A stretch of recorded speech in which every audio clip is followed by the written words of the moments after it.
Hello, dear masters.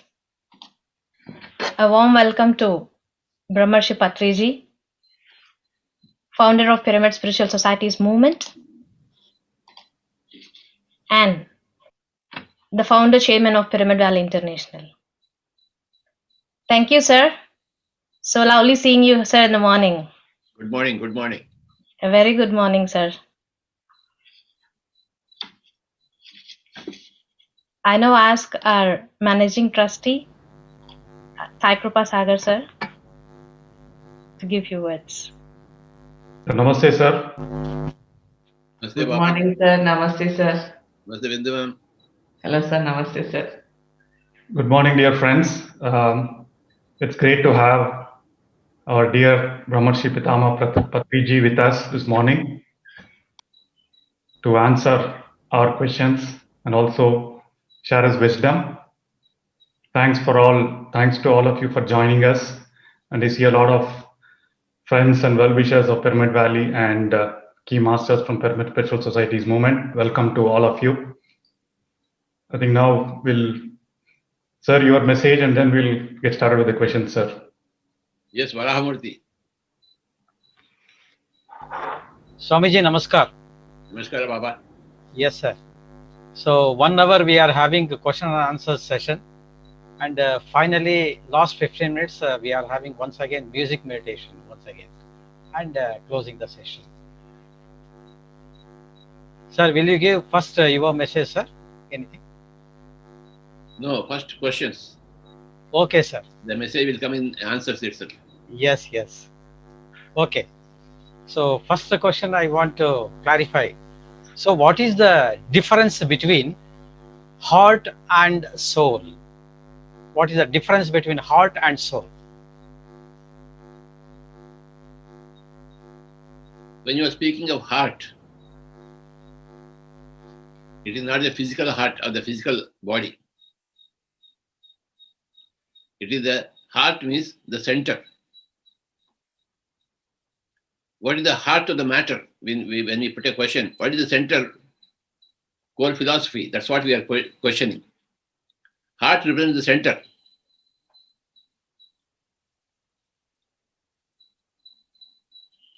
Give me your hearty speech. It means give a speech from your core of your center. So heart is not a physical organ here, like lung or heart or like kidneys. Heart is called as the center. Center of the matter is called as the heart. Now,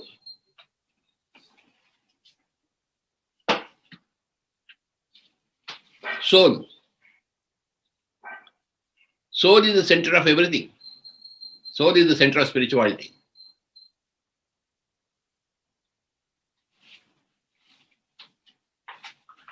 When we ask a question to any person, we say, hey, what does your heart say? What does your inner core say? What does your central core say? What does your intuition say? That is the question we put when we say, come to the heart of the matter. Come to the central core of the matter. Now, in the whole of spirituality, the central core is called as the soul. There is no spirituality without the soul. Whenever we talk about spirituality, the soul comes in. Because that is the heart of the spirituality. Soul is the heart of the spirituality. Central core of spirituality. Whenever we open our mouth about spirituality, the soul comes in.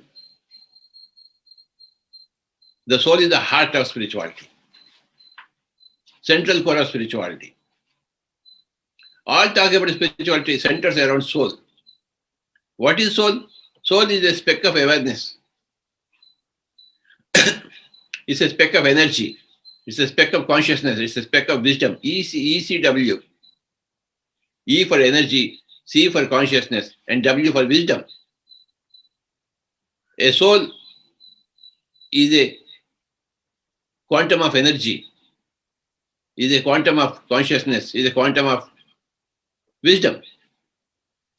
So whenever we talk about spirituality, we talk about the core, the heart of the matter. We talk about the soul. So in Bhagavad Gita, all discussion is there about the soul. Soul can never die, can never kill, can never be killed. All these things are there. The body is killed, the body is born, the body dies, the body is killed, but the soul is never born, never dies, never killed. So the whole document of Bhagavad Gita or any spiritual document is about the central core or central heart of the matter, which is called a soul. And we are all souls. When you forget that, we drift away from spirituality. When you identify ourselves with the physical bodies, I am male, I am female, I am 40 years, I am 50 years, my hair is getting white, I am about to die. All this stupid talk is about the body. That is not spirituality. When you are always speaking out your mouth in terms of your soul, which is the heart of spirituality, then you are speaking spirituality. So, heart of spirituality is the soul. That is the answer for you, your question. Thank you, sir. Thank you.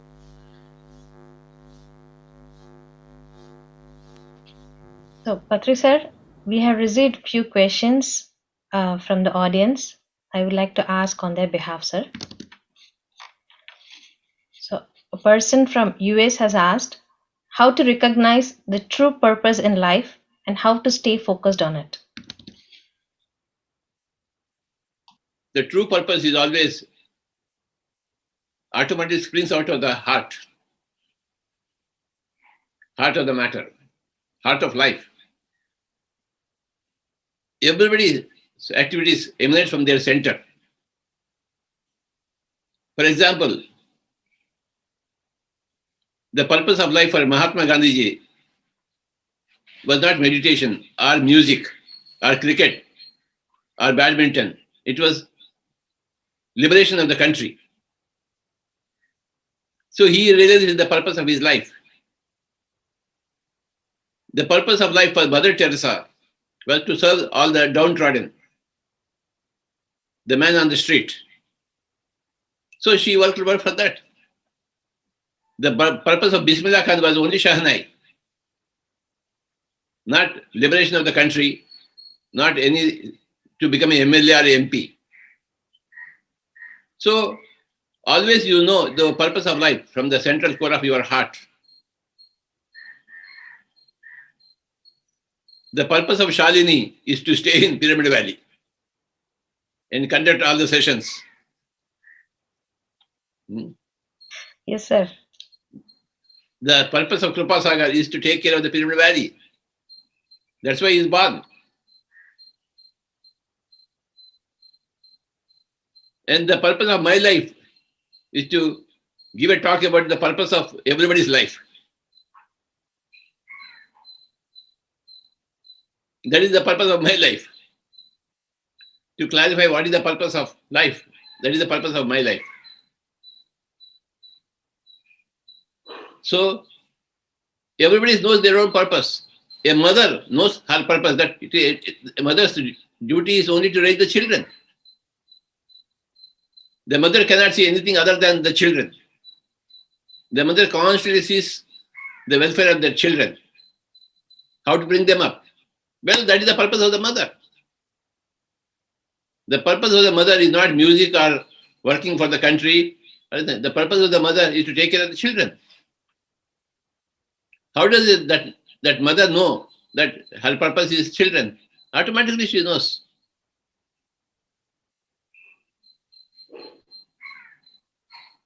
Every mother in every animal kingdom, every human kingdom knows the purpose, that I have to take care of the children, the babies which are born. So the mother is fully concentrated on the children. When there are no children, they are grown up. The mother shifts. She will find another purpose. Because the children are grown up, they don't require any care. So the mother is in search of another purpose, and she will find out. Like your mother has founded her purpose, Shalini. Now you tell me, what is the purpose of your mom? Now. Purpose of my mom, like she learned meditation. She took us also into that meditation and she's spreading that word. Now her children are not babies. Yes, sir. Now her purpose is to teach and spread meditation, isn't it? Absolutely, sir. 20 years back, it was not her purpose, isn't it? Yes, sir. 20 years back, what was her purpose? To take care of children. Now? Now, to take the word of meditation. Yes. And spiritual science. So that's how purpose changes. And you will immediately understand your purpose. And between your realization of your purpose, there may be some periods of confusion. That is normal. That is very, very normal. You don't have to be upset about it. It's a phase when you don't know your purpose. Soon you will come to a purpose where you know your purpose. And when you do your purpose, you are fulfilled in your life. So that much about purpose. Thank you. Thank you, sir. Sir, now we do have another person from Bangalore, Miss Ashwini. Why sometimes mind will be scattered when we wake up in the morning? Can we do anything to avoid that? The very nature of mind is always it is scattered. That is the very nature of the mind. The nature of the plant is to go towards the sun. The plant always grows towards the sun.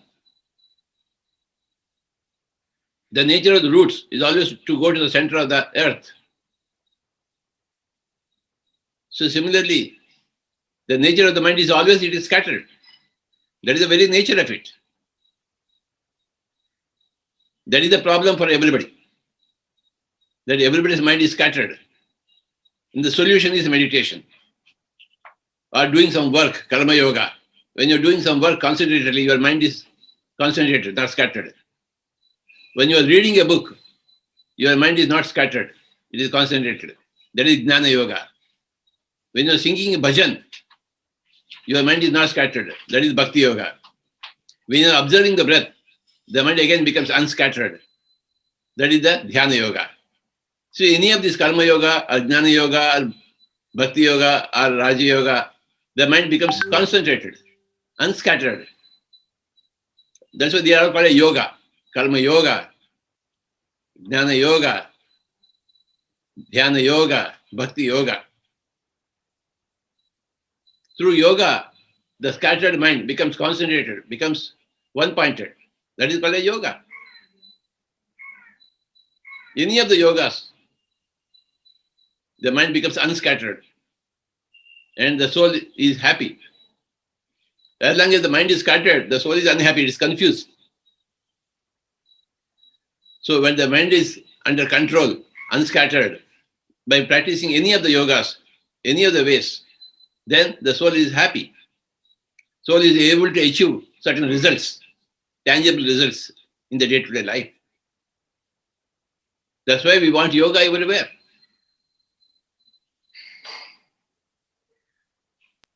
Yes, please. Thank you, sir. Sir, a person has messaged. We do use. I don't know whether Varamurthy wants it in Kannada. Yeah, Varamurthy, sir. I think it is. Is it required, sir? I think I don't. I don't know. Then we'll proceed in English. Yes, better, sir. Better. Better.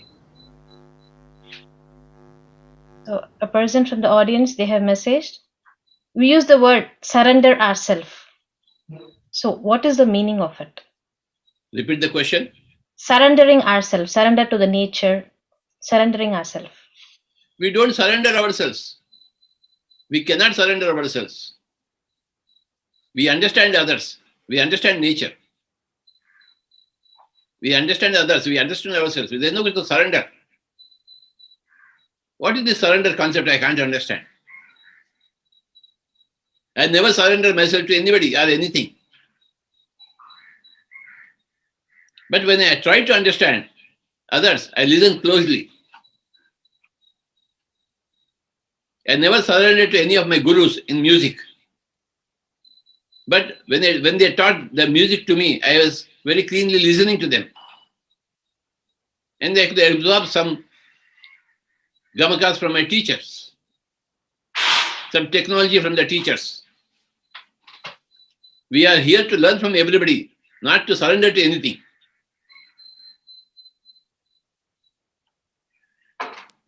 To understand anything, we have to concentrate, listen carefully. If you don't listen carefully, you don't understand. Where the question of surrender here, I don't know. Mr. Varahamurthy should clarify this. Any surrender is there, Baba? I heard in Sri Aurobindo's philosophy, sir. Again and again, he used to speak surrendering, surrender yourself. So that is why this question might be arised. In PSSM, there is no word surrender. Okay. Have you ever seen any word like surrender in PSSM philosophy literature? No, sir, no. No. That is the very greatness of PSSM, Baba. Really, sir. Fine. Sir, is it this listening itself is can be called as surrendering? Arey Baba, listening is called a listening, not surrender. Not, sir. Idli is called a idli, not vada. Okay. Right, sir. The word has got its own different meaning. Right. Idli means something, what dosha means something, vada means something. Listening is something, surrender is something else. Surrender is a stupid concept. When you understand that surrender is a stupid concept, you are into PSSM. Here we don't surrender to anybody. That doesn't mean we are against anybody. No, we are not against anything. We are for everything without any surrender concept.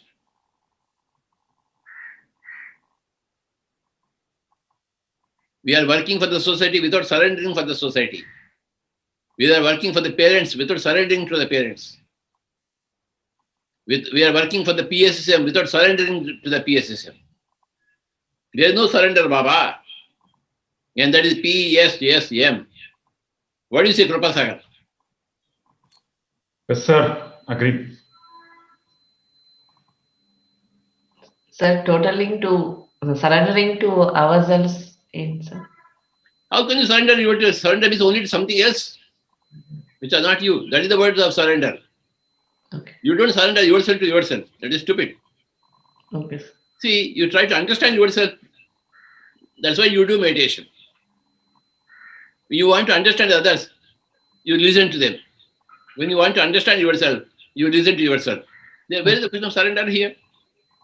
Okay, sir. See, in India, this word surrender has become a key word. Surrender yourself to your guru. No. There is no guru and there is no surrender to guru. In PSSM, there is no guru. There is no dadiwala. No. In PSM, everybody is independent. No question of surrender to anything or anybody.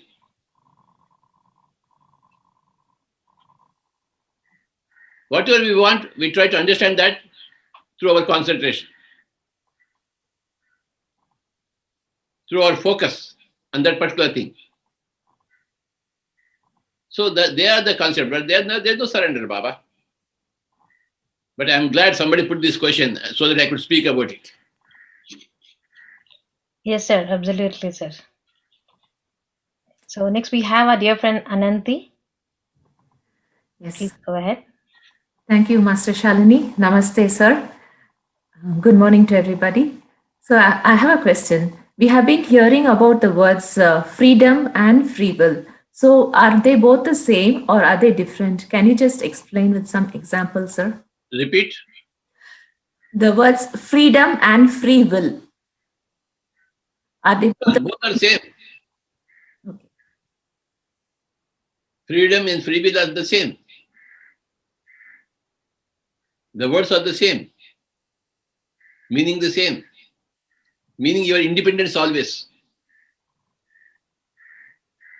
You are always independent, non-dependent on anything. That is called freedom. If you are dependent, there is no freedom. If you are independent, that is called freedom. So freedom or free will, it means always voting for independence. You always vote for independence in any given situation. At the end of Bhagavad Gita, Sri Krishna said to Arjuna, hey, you do whatever you want to do. Yata ichasi tata kuru. He gave independence. He didn't say, you do as my order. Yata ichasi tata kuru. You do whatever you want to do. That is freedom. They are the final words in Bhagavad Gita by Lord Krishna. Yata ichasi tata kuru. Please say loudly, everybody. Yatha ichasi tata kuru. Kuru. Repeat again. Yatha ichhasi tatha kuru. Guru. Repeat again. Yatha ichhasi tatha. Tata Guru. That is freedom.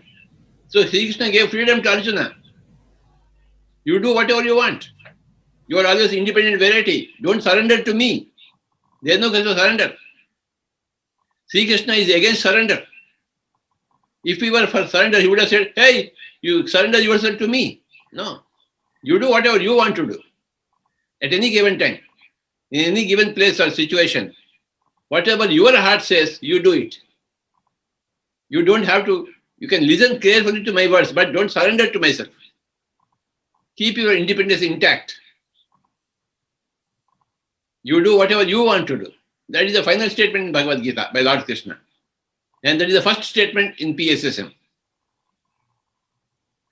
The final statement of Bhagavad Gita is the first statement of PSSM. You do whatever you want to do. And reap the consequences thereof. If you want to eat meat. And reap the consequences of disease and cancer. If you want wisdom, read all the books and reap the consequences of gathering wisdom. You do whatever you want to do, there is a result. When you do something, then you get the result of it. The result will teach you what to do, what not to do further. You are always independent, Baba. Yes, You are sir. never dependent on anything. You are free. Freedom is the fundamental character of every soul. So freedom and free will are the same. Yes, sir. Thank you very much. Thank you, sir. So there is another question, sir. As we are into this path of meditation, we are becoming more and more efficient. So how do we increase this efficiency? By doing multitasking or becoming mindful of that one activity which we do and then go into the next one, sir? Repeat again. So to increase our efficiency, do we do multitasking, that is doing many things at the same time, or we become mindful of one activity, complete it, and then go to the next activity? We are concentrating on one activity at a time.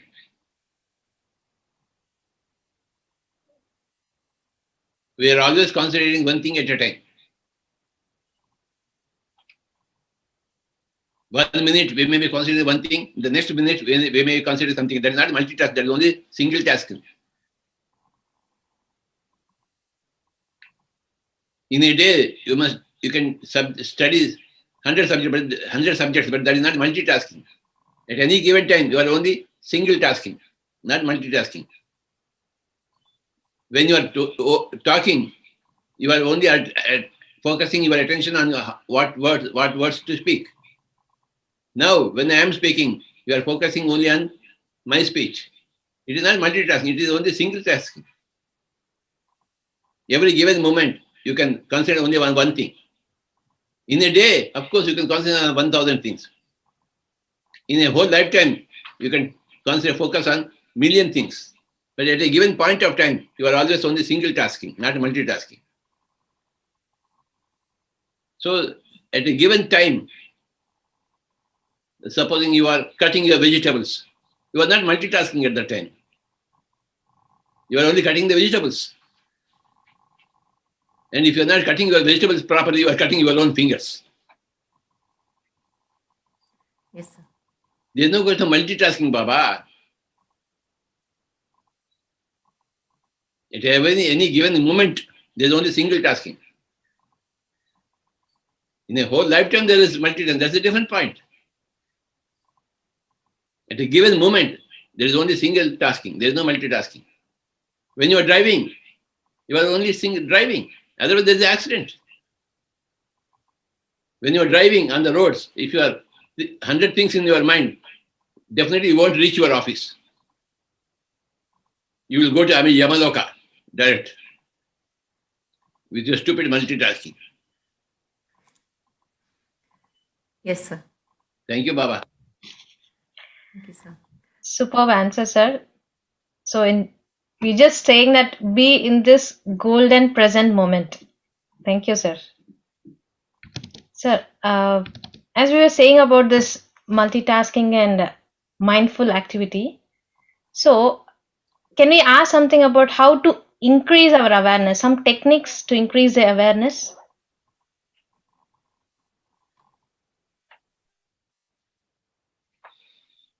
The whole spirituality is meant for that. The whole spirituality is called as practice of yoga. What is yoga?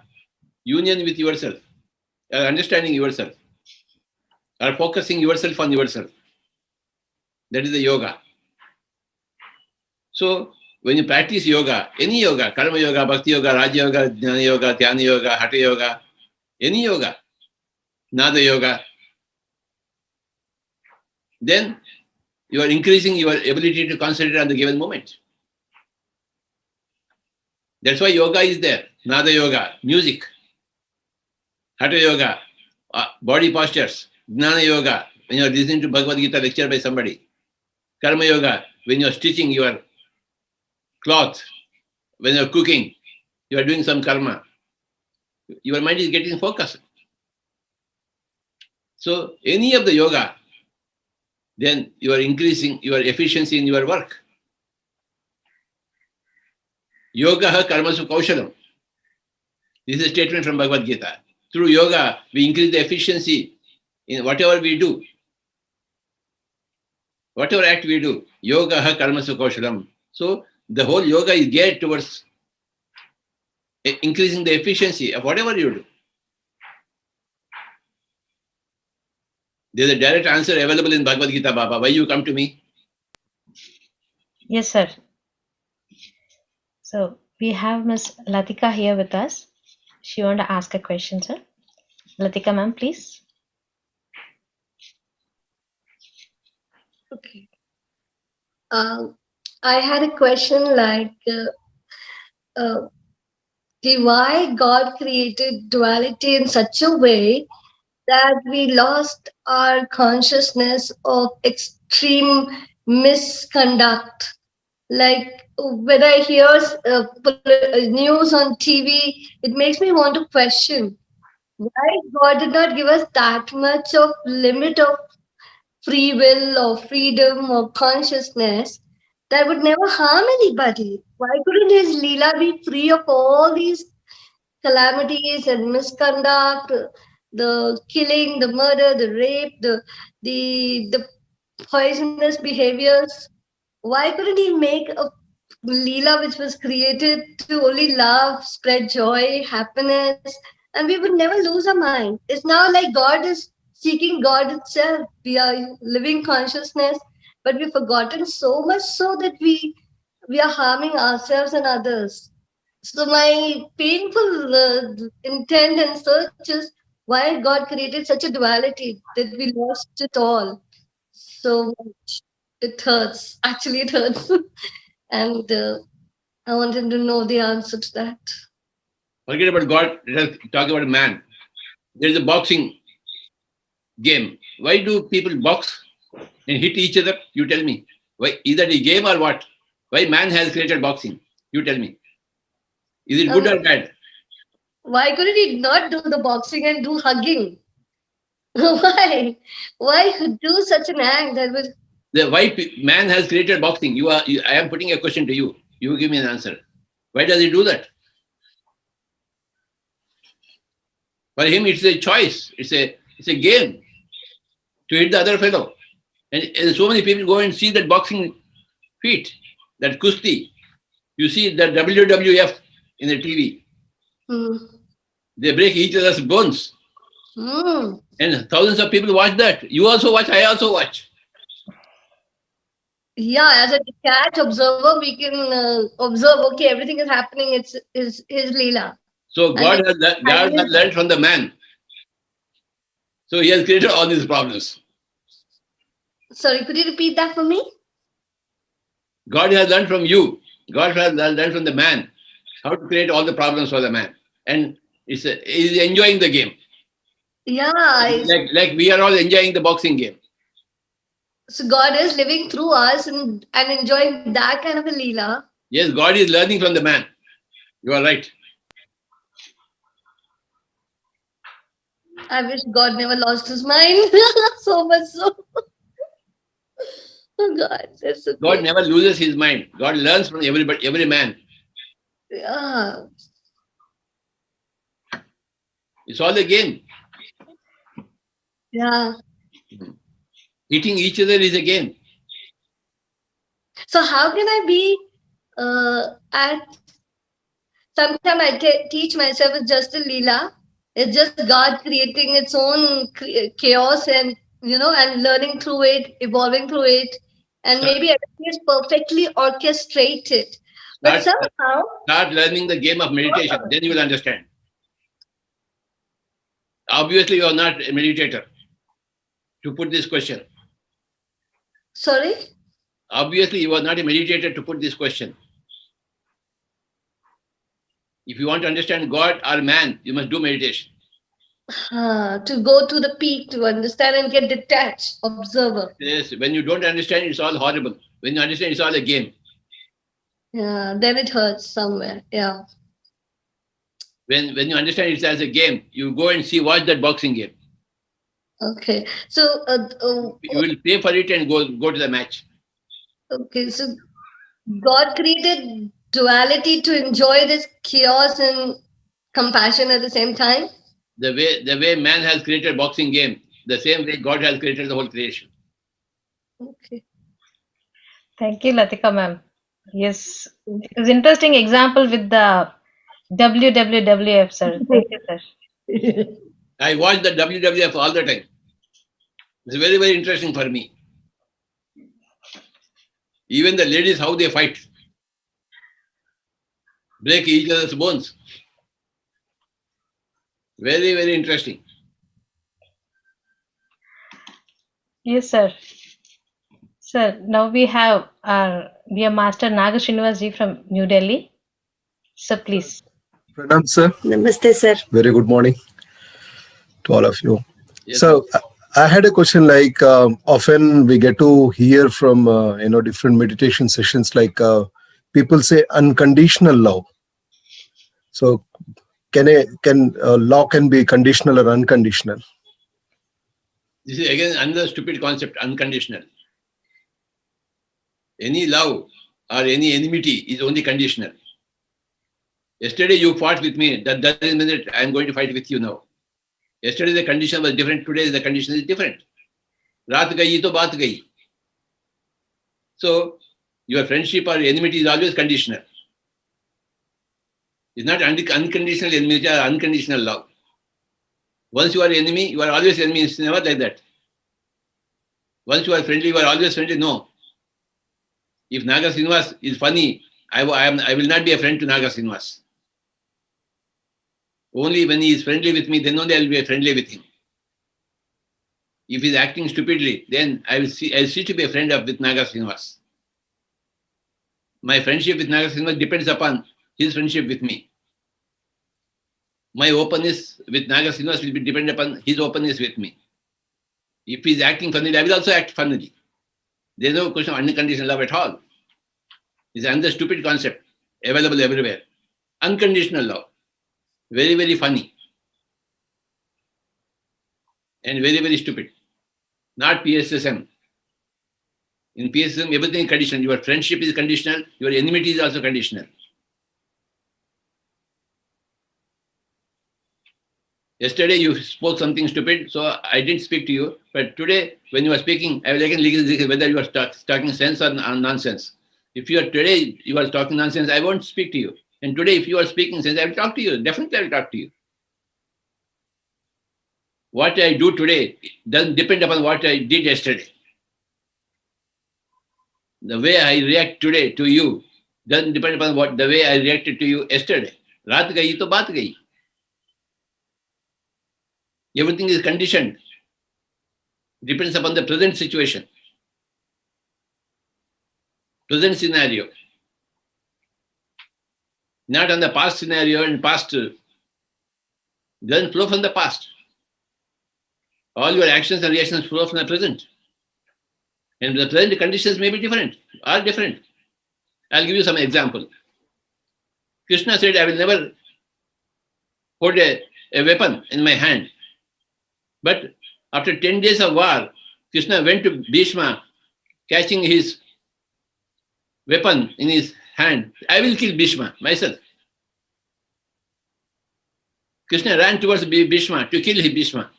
But Arjuna stopped him. So, it is unconditional. You may have given a word to somebody that I will come to your house. But after some time, when your mother is not well, you can't go to his house. Just because you have given a word that I will come to, that doesn't mean you are going to their house not automatically. In the current moment, my mother is not well, so I have to take care of my mother. So I'll go against my word that I will come to Naga Srinivas' house. The conditions are different. When I gave a word to Naga Srinivas that I will come to his house, my mother was okay. But now my mother is not okay. So I have to take care of my mother. The conditions are different. So I'll go against my own word. There is no question of unconditional sticking to your word, Baba. Everything is conditional. All the time. For all the people. Right? Thank you so much, sir. Thank you, sir. So, now over to Varahamurthy, sir, for another question.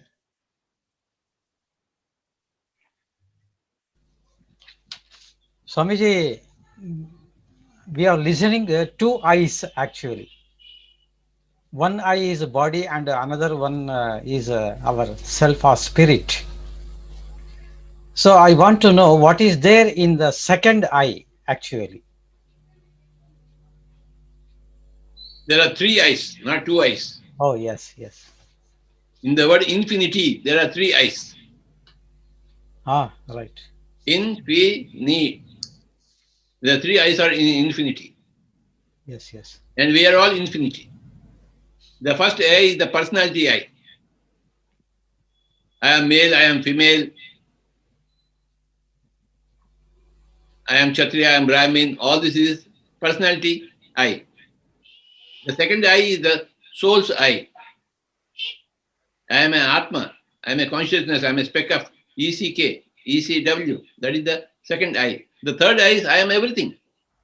Aham Brahmasmi. I am everything. There are three eyes. The personality eye, the soul's eye, and the all eye. Sarvam Khalvidam Brahma. And I am Brahma.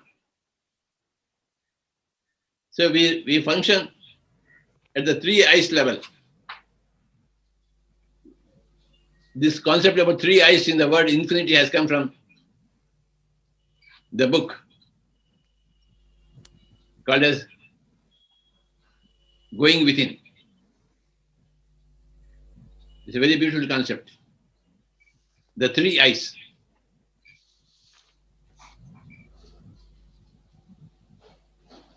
When you understand the whole three eyes, the personality eye, the spiritual eye, and the all eye, you have understood everything. There are three eyes, Baba. Thank you, Swamiji. Thank you. Thank you, sir. Sir, we have another person from the audience who has asked, the soul comes from Purnatma. Several Amsatmas has been created by Purnatma. So whatever the experience we have adds to that. So when we have something to be decided, so is the choice by Amshatma or Purnatma? The choice is always Amshatma. The mother creates the children. Now children have got their own free will.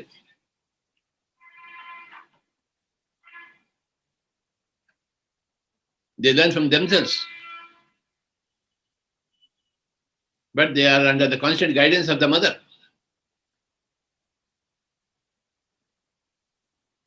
Even Hitler had a mother. Did he learn from his mother? Had he learned from his mother, he would not have become a Hitler.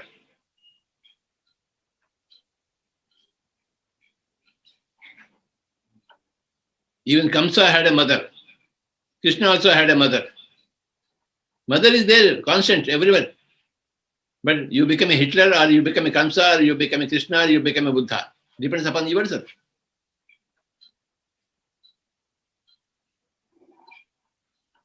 The Amshatma always is a free entity. It creates its own reality. Whatever may be the state of Purnatma. Whoever may be the mother, the child grows by itself. But the mother creates the child. The Purnatma creates the Amshatma.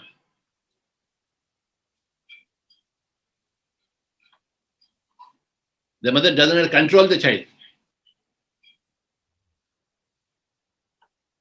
May guide the child if the child wants guidance.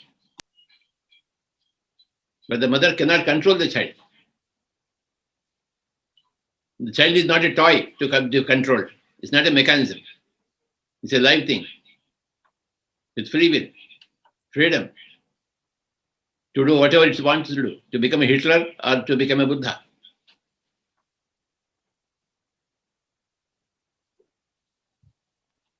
The Amshatma is the free thing.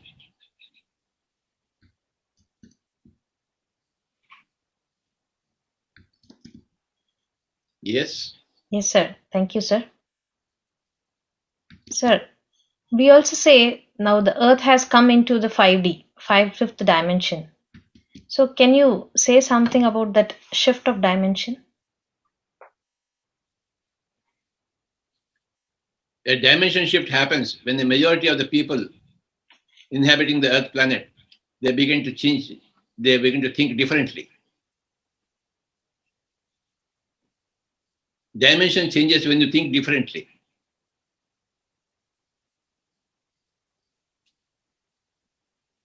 The Kali Yuga is over, now we are in the ascending Dwapara Yuga. After 1,000 years, we'll be in the ascending Treta Yuga. Then after a few more years, we'll be in the ascending Satya Yuga. And things will become in the ascending cycle, things will be always better and better and better. In a descending cycle, things will always be worse and worse and worse. There's a cycle of yugas. Like the seasons are there. Like the rainy season, the winter season, and the summer season. Now the winter season is going out. Last month it was severe winter season. Similarly, the yugas also. Yugas are like seasons. So now that season is for understanding the fifth dimension. Leaving the third dimension and traversing through the fourth dimension into the fifth dimension.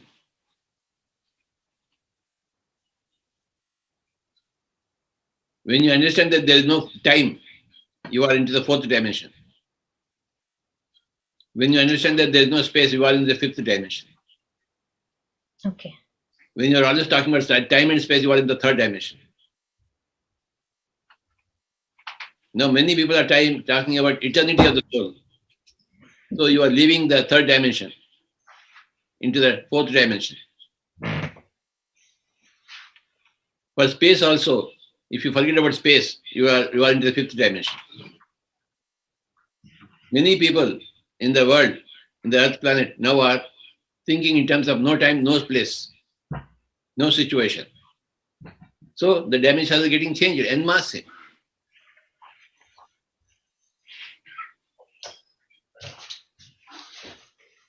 This is all the Yuga Prabhava, effect of the times that we are in.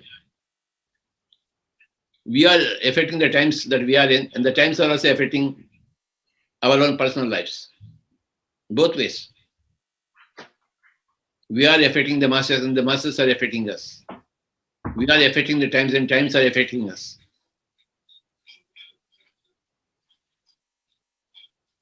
But we are in the ascending Dwapara Yuga. So our dimensions are changing from 3D to 4D to 5D at many places. You yourself are in 5D.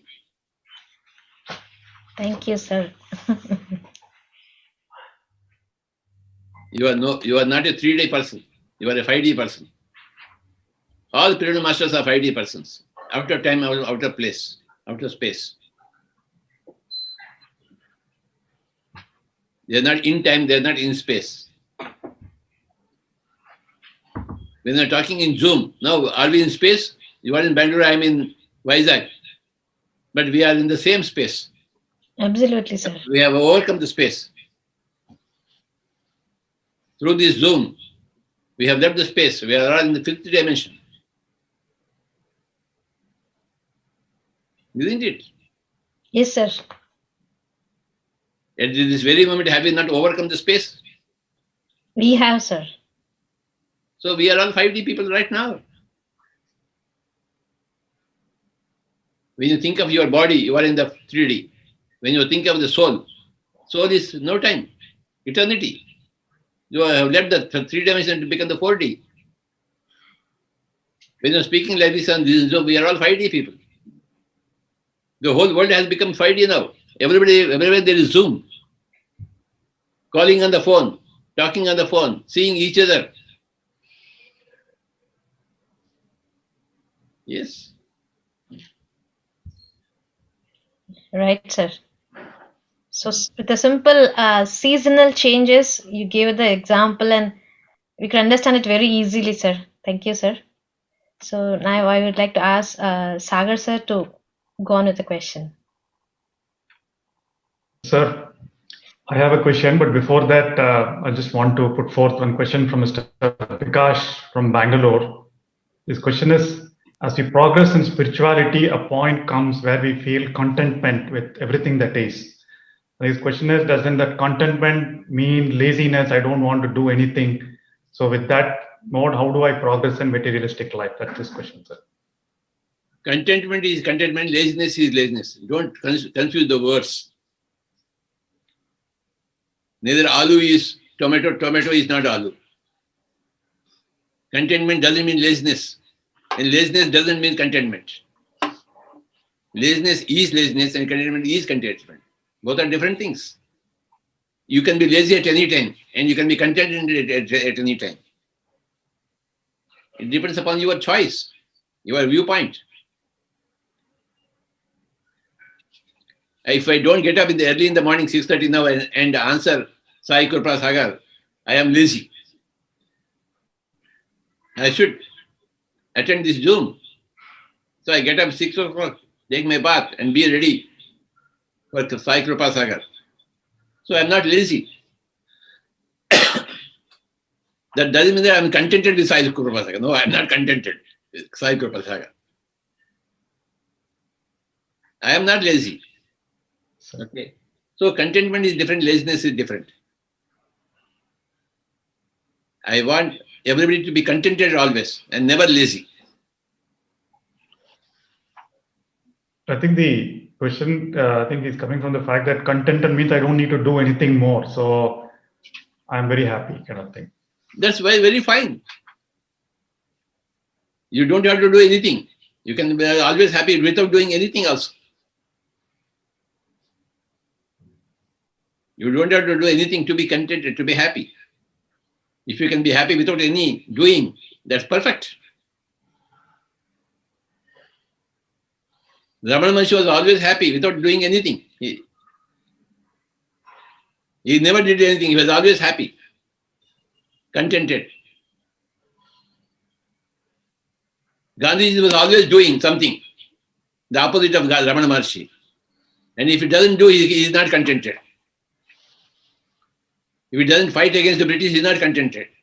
So for his contentment, he is always fighting British. But Ramana Maharshi was, for his contentment, he was just sitting quietly. Contentment comes for different people from different sources. Now you have to choose your own way of contentment. But neither Ramana Maharshi was lazy, nor Mahatma Gandhi was lazy. Both were contented people. The ways are different. Bismillah Khan won't be contented unless he plays Shahnai.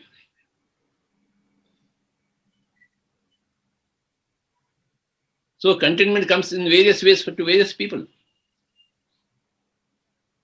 Wonderful, sir.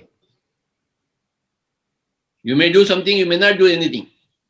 It's up to you. Find out your own way of contentment. Some people find contentment only in drinking alcohol. Well, let them drink alcohol. If they don't drink alcohol, they are not contented. If Hitler does not kill people, he is not contented. He wants to kill murder all the people. Only then he finds contentment. Up to him. Play all the games. And reap the consequences. You can play any game, but remember that every game has got a consequence. That's all we need to understand. Yes, sir. Wonderful, very, very direct and very succinct answer, sir. Thank you very much, sir. And I had one question from my side. So pretty much most of us from the corporate world are always, corporate world and education tells us to focus on outcomes, right? You plan, you always get into this doing mindset, right? At some point we get attached to doing, very similar to what some of the answers that you mentioned. Meditation at some point, advanced meditators also at some point are not ready to let go of likes and dislikes. They're attached to some outcome. They're attached to this is how things should be. But I've seen you, irrespective of whatever the situation is, even the large events, even if something doesn't happen, something doesn't go, so you're absolutely okay with everything. So how is that even advanced meditators are not able to get to that state of equanimity? Okay, anything is fine, everything is okay kind of thing.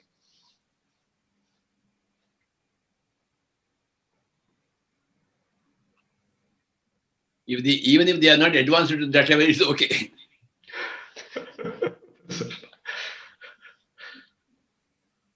Even if the baby is not running fast, it's okay. Everything is okay, Baba. But how do we get that kind of state, sir? When you become a Purnatma, you come into that state, Baba. When you come into that state, you become a Purnatma.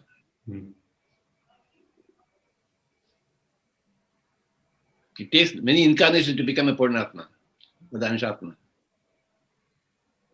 That is but natural, normal.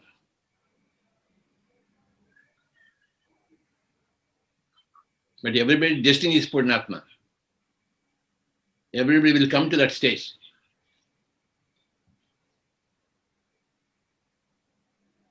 Including Krupasagar. Yes, sir. Sure. With your guidance and blessings. Yes, Ramati, sir. In spite of not having any guidance, everybody will achieve that purpose, Baba. Because that is the nature of the Anshatma, to grow into Purnatma. Okay. With or without guidance, you will reach there. Thank you, sir. Ramati, sir. Yes.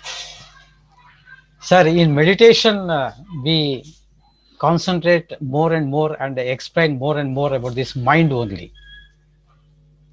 And the question arises here, what is the origin of the mind? That is.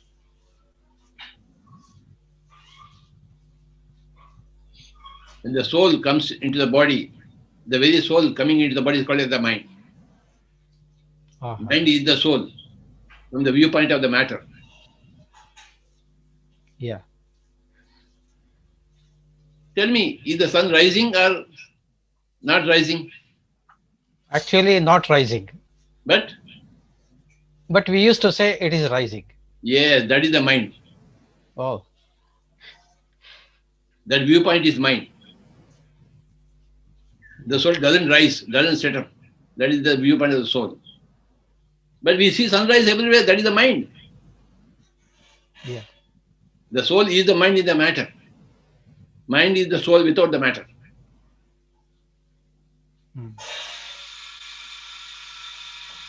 Every day we see the sunrise. Every evening we see the sunset. That is truth. Very beautiful sunrise, very beautiful sunset. We look forward for that. So the mind's activity is very beautiful. The duality that's created by the mind is very beautiful. Like the sunset and the sunrise. But the fact is that there is no sunrise, there is no sunset. That is the spirituality. Oh. That is the non-duality. Is not sunset, sunrise very beautiful? Tell me. Very beautiful, sir. Outstanding. Every day it is beautiful. Yes, every day it is beautiful. Yes, yes. So the mind is also very beautiful, yeah. Yes, yes. It's a different viewpoint, that's all. So that itself is the origin. That is a soul's vision. Yes, from the earth's viewpoint, the sunset is cut as the mind. From the sun's viewpoint, it is always there. The earth is only rotating, a small ball in front of the sun. Okay. When you see from the sun's point of view, it is spirituality, it is soul. When you see from the earth's point of view, it is the mind that you are speaking. Oh, right, right. Right? Right, sir. Thank you for this beautiful answer with a beautiful example. Right. One more example I can give you. Yes, when sir. you see the moon from the earth, moon is very beautiful. But when you go to the moon, there's no beauty there. There's no plant there. There's no water there. Yes. From the moon, if you see the earth planet, that's a very beautiful planet. Yes. But we don't see the earth from the earth viewpoint of view. We only see the moon and say, oh, my moon is very beautiful. When you go to the moon, you will find that the moon has never been beautiful. It's only earth that is beautiful. Okay, fine. Yes, sir. When you go to the soul level, you will understand that the mind is the beautiful thing. When you are in the mind, you think the soul is beautiful. Okay. When you are in materialism, you find spirituality attractive. But when you are in spirituality, you find materialism attractive. Oh. Exactly correct, sir. Am I right, sir? Yes, exactly correct. It's a strange paradox. Yes, yes. From the earth, moon is beautiful. From the moon, earth is beautiful. Yes, yes. From materiality point of view, spirituality is beautiful. From spiritual point of view, materialism is beautiful. What to do now? Yes. We see the beauty of both moon and the earth simultaneously. That is the viewpoint. That is the pyramid master. Yeah. We see the beauty of the moon from the earth point of view. We also see the beauty of the earth from the moon point of view simultaneously. Yes. That is the pyramid master. So all are beauty. All are beautiful only. Everywhere there is beauty. Yes. Wonderful, sir. This also answers my question on equanimity. Wonderful. Very Yes, well. yes, definitely. Thank you, sir. Thank you. Yes, Baba. Thank you, sir. It was a fabulous, fabulous example, sir. Moon and the earth. Thank you, sir. So we have a person from our audience, Mr. Ganesh. Can you have some explanation or throw some words about parallel reality and parallel universe? Now, Bangalore is there? Yes or no? Yes, sir. Why is that? Yes, sir. Delhi? Yes, sir. New York? Yes, sir. Beijing? Yes, sir. Tokyo? Yes, sir. No, these are all parallel realities.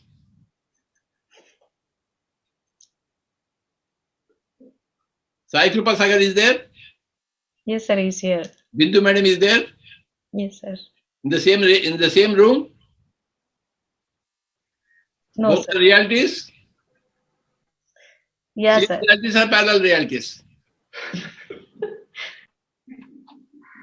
That is the concept of parallel realities. Everything is always present. In some other frequency, Jesus is being crucifixed. In another frequency, Jesus was not yet born. In another frequency, Jesus died 2005 years back. That is the current frequency we are in. They're all parallel realities. When you understand parallel realities, you understand the whole gamut of spirituality, Baba. It's not so very easy to understand. But it's very easy to understand if you understand both Bangalore and Vizag existing simultaneously in different. Can't you understand this? Yes, sir. This is also parallels are understood but not understood. Yeah, that's it. Yes, sir. Sir, we do have our Chandra, sir, founding trustee of Pyramid Valley International and founder of Buddha CEO Quantum Foundation. So please. Hi, sir. Hi, Baba.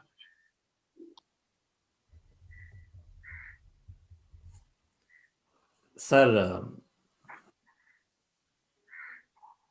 in spite of knowing that death is there, why do we continue to cling on to, why do we continue to fear that? In spite of understanding that there is no sunset, sunrise, sunset, why would we want sunset and sunrise?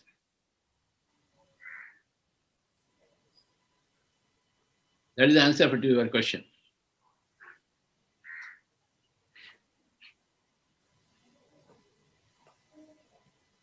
In spite of knowing that there is a soul and we are souls, why are we troubled by the mind? We are troubled by the mind. We want the mind. One more experiences there. Yes, yes. We want all the experiences, all the duality and the non-duality simultaneously.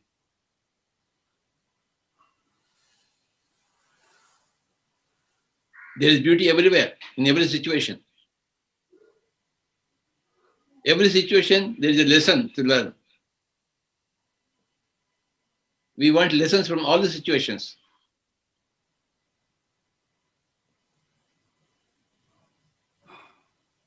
Yes, sir.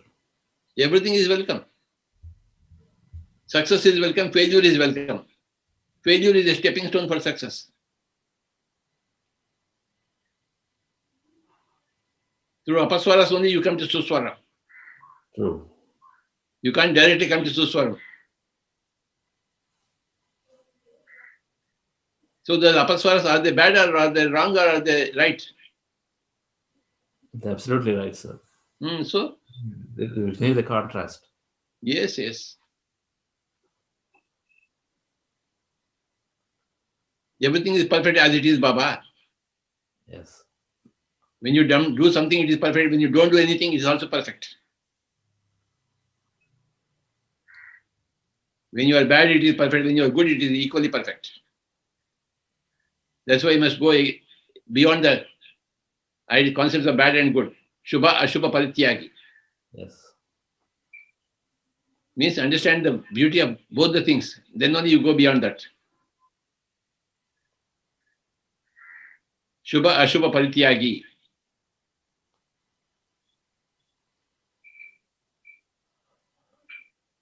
You are simultaneously contented, simultaneously not contented. Very good. Yes. You are simultaneously happy and simultaneously unhappy. Very good. Everything is very good. Chandra is very good.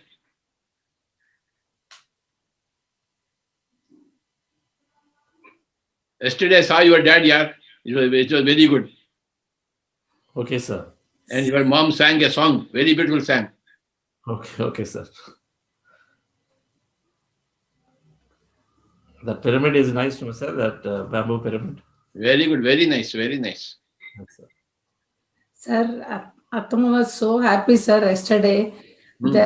As of pyramid inauguration, it happened after your visit. She's super happy. She called me and she told, and Patri sir asked me to sing a song, and really I enjoyed it, Amma. And so many people came, and Patri sir presence and meditation was wonderful, and she's so happy, sir. And again, pyramid inauguration, sir will come. I'm so happy. She shared, sir, yesterday night. She called me and she is super happy, sir.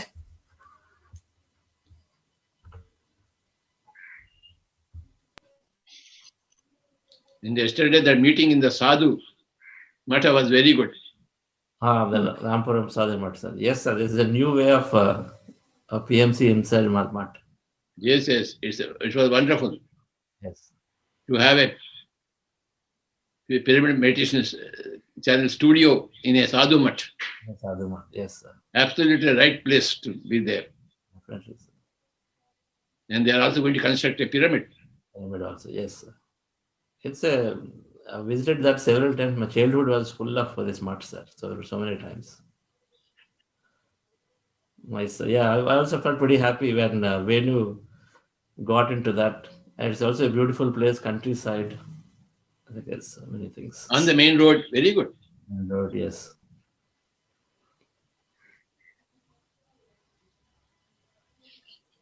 Almost 2,000 people came Oh, didn't know that, sir. Okay. in that small place. Small place. Okay. So many have come. Yes, Chandra. Yes, sir. Program is continuing, sir. Just finished that and then we all came here. The 40-day program. Okay. Look forward to you joining back again on 23rd, sir. Which is 2 Tuesdays from now. Yes. Chandra is creating waves all over the world. What to do?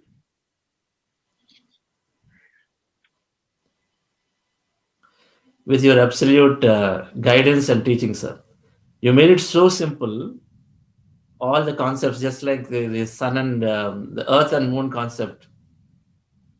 Equanimity is understood, explained so easily. And so that's like that, sir. It's I think the simplicity, which is what people really like and easy to follow. So that's just following that absolute simplicity is how you made it simple. The mind is wonderful from the soul's point of view. The soul is wonderful from the mind's point of view, Baba. Okay, sir. Duality is wonderful from the non-duality point of view. Non-duality is wonderful from the duality point of view. The good is very good from the bad point of view. The bad is very good from the good point of view. What to do? Yeah. That's true, sir. When we are into meditation, we start appreciating the bad also, because of which is propelling us to something higher. Food is very good from the hunger point of view, and hunger is very good from the food point of view.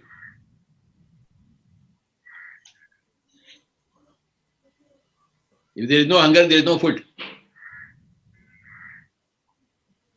So we want to be as hungry as possible, to eat as well as possible. Yes.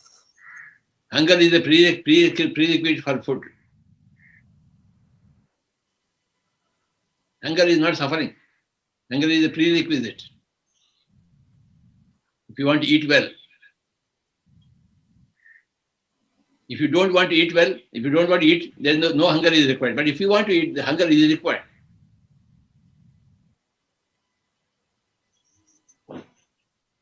If you want to enjoy non-duality, duality is required. Duality is required. Absolutely. Okay, sir. Without the fact of duality, there is no fact of non-duality. So,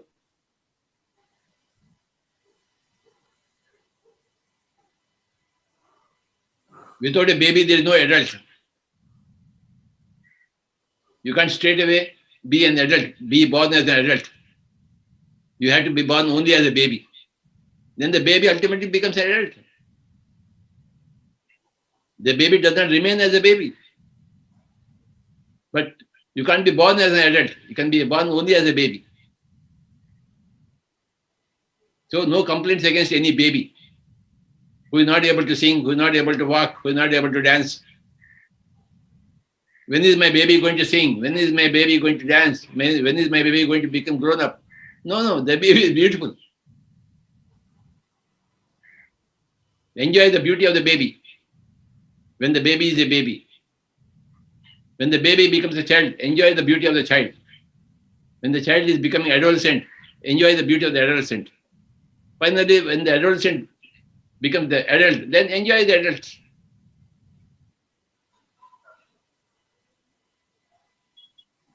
All these phases are there.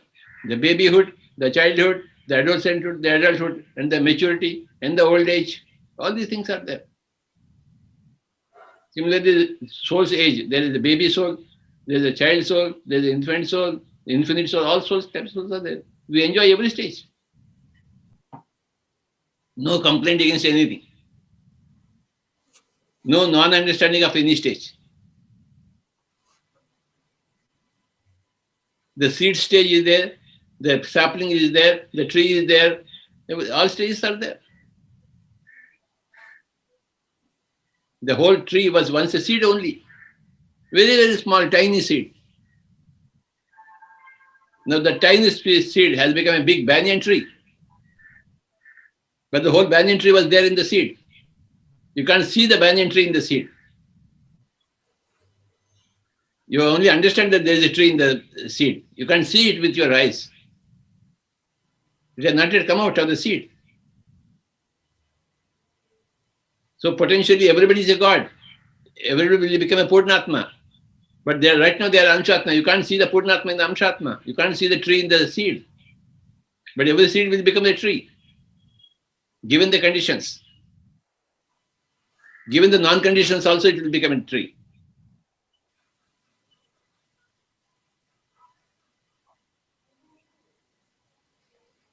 Yes, Chandra. Yes, sir. All good, sir. So you also said, Shalini, I think we have more questions. We also said, I'll stop here, sir. One more question. So spirituality enables us to live with paradoxes. Yes, huge paradoxes. So please elaborate. Strange paradoxes. Where all the opposites are true simultaneously. Yes. So can you elaborate a little bit on that, sir? Death is there, death is not there. Growth is there, growth is not there. Suffering is there, suffering is not there. All these are all paradoxes. You can do good to everybody, you cannot do good to anybody. You can always teach everybody, you cannot teach anybody. All these are paradoxes. Existing simultaneously. When you understand the paradoxes, you understand true spirituality. When you don't understand the paradoxes, you are still groping in spirituality. Yes. Thank you, Chandra sir. Sir, can we have a quick flute meditation from you, Patri sir? Of course, sir. Thank you, thank you. So Please thank close you, dear your friend. eyes. There are a lot of people who have been asking few questions. So we have posted a Telegram channel. Please post your questions there and we would get it answered. So let us close today's session with Patriji's flute music meditation.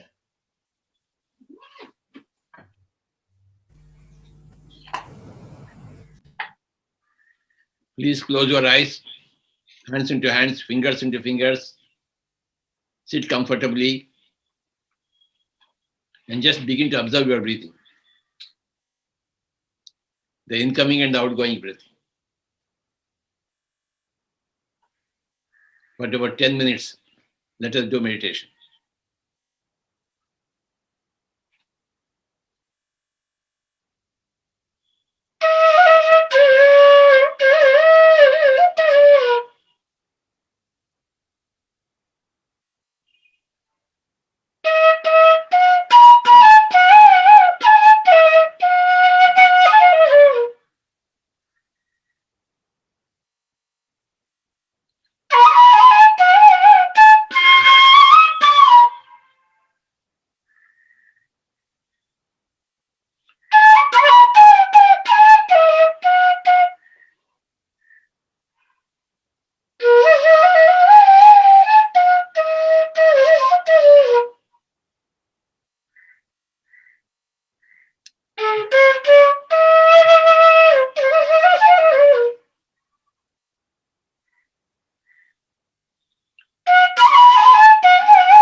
Final 1 minute, please.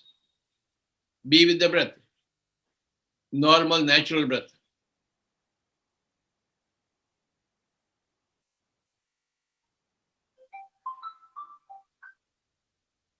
Your breath will give you all the knowledge, all the wisdom about the paradoxes. All the knowledge about the parallel lives, parallel situations. Final 30 seconds. So stick to your breath to understand everything.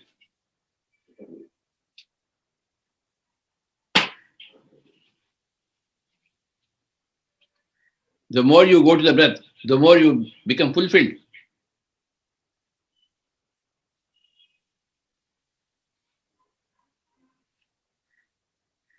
The breath is the most important thing in everybody's life.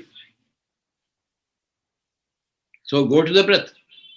Every now and then.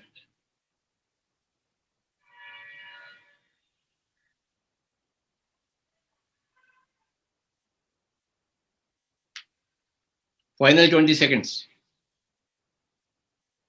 Be with your normal, natural, easy, soft, simple, tender, peaceful, tranquil breath.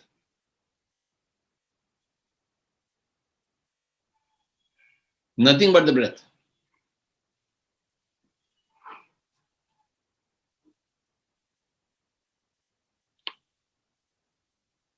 Final 10 seconds. 10, 9, 8, 7, 6, 5, 4, 3, 2, 1, 0. Kindly place your hands on your eyes for 5 seconds. 5, 4, 3, 2, 1, 0. Slowly remove your hands and you may open your eyes. Thank you, Sagar. Thank you very much, sir. It was wonderful. Your answers and the simple wisdom that you shared is amazing as always. Thank you very much for the satsang with the Pyramid Valley community, sir. Thank you. Thank you, sir. Yes, Ramamurthy ji. Thank you, Swamiji. Wonderful questions and wonderful answers. So again and again, we expect the same, this type of satsang. So All wonderful, all non-wonderful, confusing questions and confusing answers. I know. yes, sir. Thank you, Swamiji. Yes, Ananti madam. Thank you, sir. As you said, it is like we feel that we are getting more answers, but still we have that confusion, sir. So we are just expecting more and more wisdom from you, sir. Not more and more wisdom, more and more confusion. Thank you, sir. Yes, Shalini. Yes, Sir, we are sir. waiting for you in Pyramid Valley, sir. Waiting for your stay. See, if I don't confuse people, then my purpose of life is not fulfilled. Yes, yes, yes. We are on the right track, sir, towards the purpose of life. Then only we learn more. What's more and more confusion in life? Yes. That is a paradox. Right, sir. Thank you, sir. So, dear friends, I'm very glad to invite everyone to this Pyramid Valley International at Bangalore. As many of you know, we are open and you can come here and practice your intensive meditation. So, this month,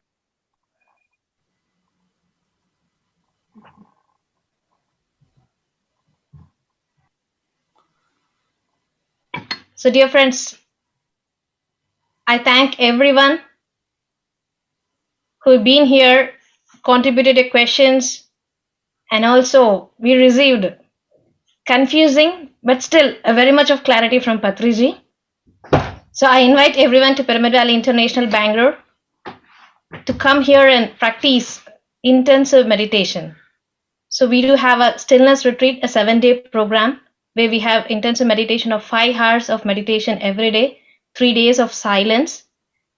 amidst this lush, green, serene, and energetic and magnificent pyramid. So 13th February to 20th February. Thank you, everyone. Thank you, Patri sir. What are the dates? February 13th to 20th, sir. I'll be there on 18th and 19th and 20th. I'll be there. Yes. Very good, sir. Thank you, sir. Yes. Our purpose is solved, sir. Sir, at the same time, shall we have Buddha Purnima meeting, sir? Yes, let us have. One day at least. Yes, yes. Okay, sir. So we also have Koteshwara sir here with us. Give me.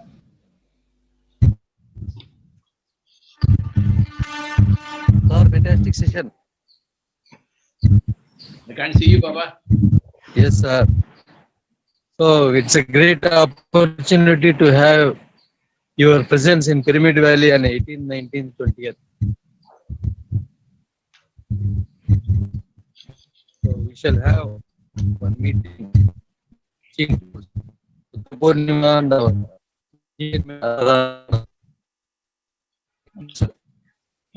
So I think there's some internet connectivity issues, sir. Yes, sir. So as you said, we'll also have this Buddha Purnima meet and also the Annadana committee meet during your visit at Pyramid Valley, sir. Yes, Baba. Bye-bye. Bye-bye, sir. Thank you, Sumiji. Bye-bye. Thank you, sir.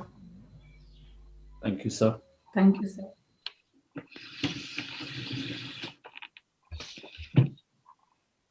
Thank you, dear friends, for joining us today.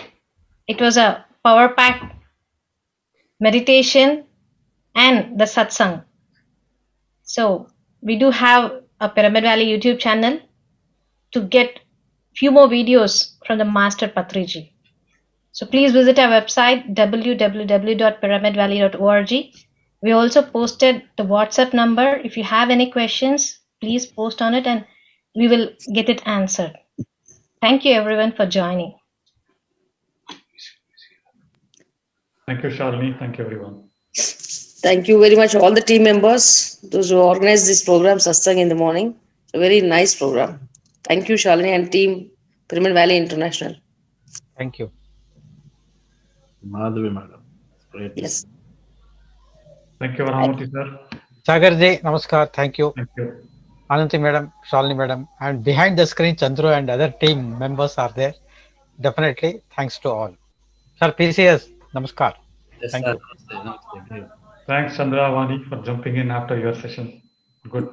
It's some, But nice, Sagar. It's very nice, actually. some music. It's a great Background energy. music, closing music.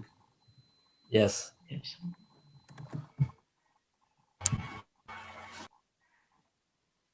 Thanks, Chandra.